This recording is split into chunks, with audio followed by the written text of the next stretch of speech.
Now let's study some more features of functions in Kotlin, specifically the default parameters and a variable number of parameters. Those two ones. So for that, let me add another button under multiply.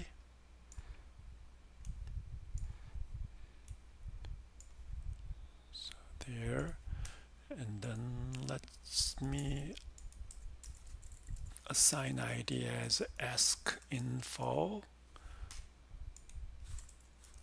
Ask info as label there. So when ask info button is clicked on click listener,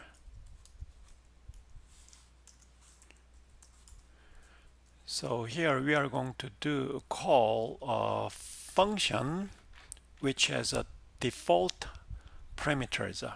So here let's design a function called ask info.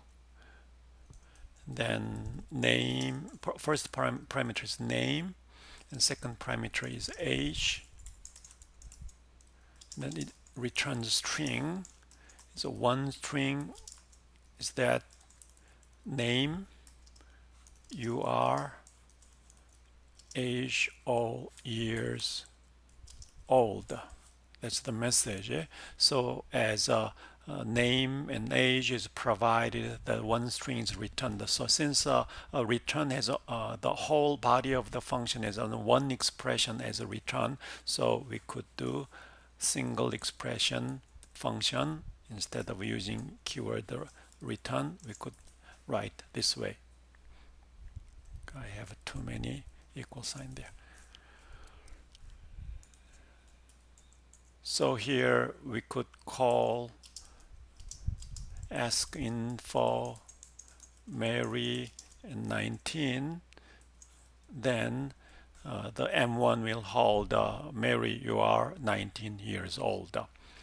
And the default parameter is if I don't give the parameter value one or one of those ones, then I want to have just the default value. In that case, suppose the name is not provided, then I want to use John.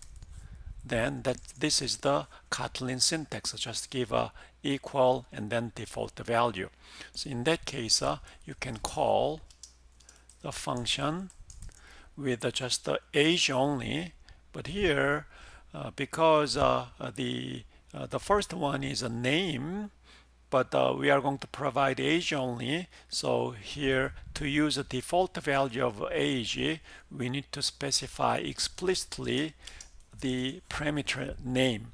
So age is 20, then name is not provided, so John will be used.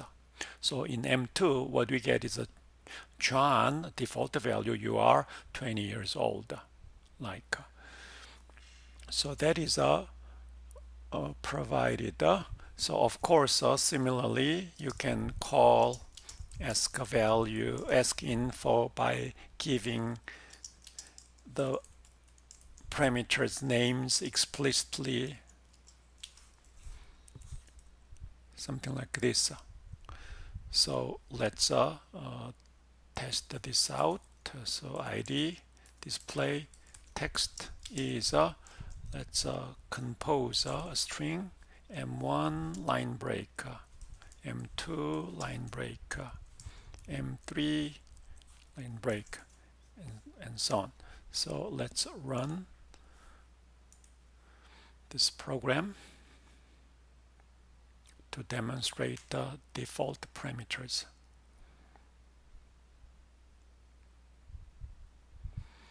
So ask info, those values are displayed.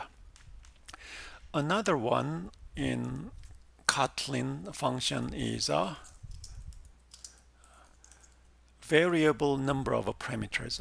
Let's define a function named getItems, where the number of parameters we don't know, but return type is a string, something like this. What I mean by that is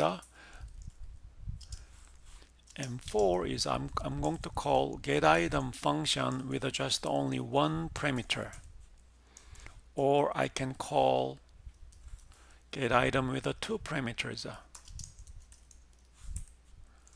or I can call the same function with three parameters. So you can define a function without knowing how many parameters you are going to get.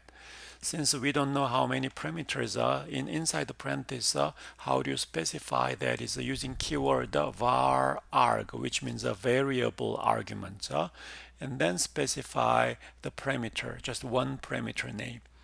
There, say names is string type and the like. So once you have that set up, then you can read all the list of parameters stored in names. So names is kind of a array list or collection. So you can do iteration over that to collect all of those, to have access to all of the values stored there. So let's simply read all of the values in this parameter names and then just concatenate it as one string, since this function returns just one string. So let's have a var result begin with empty and using for in loop and in names. So names is a collection, so we do loop over it, and then each element is retrieved in n. Then what we do is a result. Let's just have a concatenation or current one, and then do plus a symbol or plus symbol. This is not a concatenation operation, but it's within the double quotes. So it's a verbatim symbol plus a symbol, and then a value of n is there. So when all done, let's return the result inside the bracket.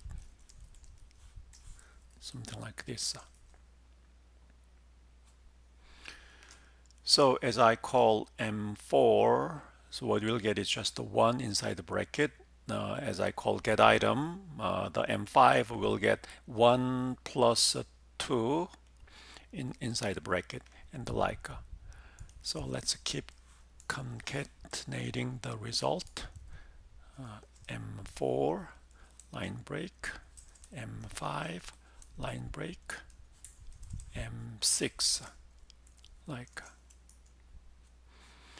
So let's run the program.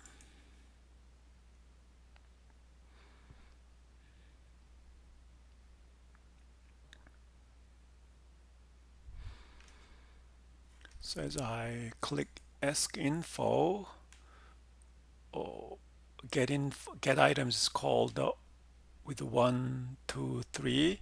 As at this moment you can see that text view is too small, so let's make it bigger. Then run again.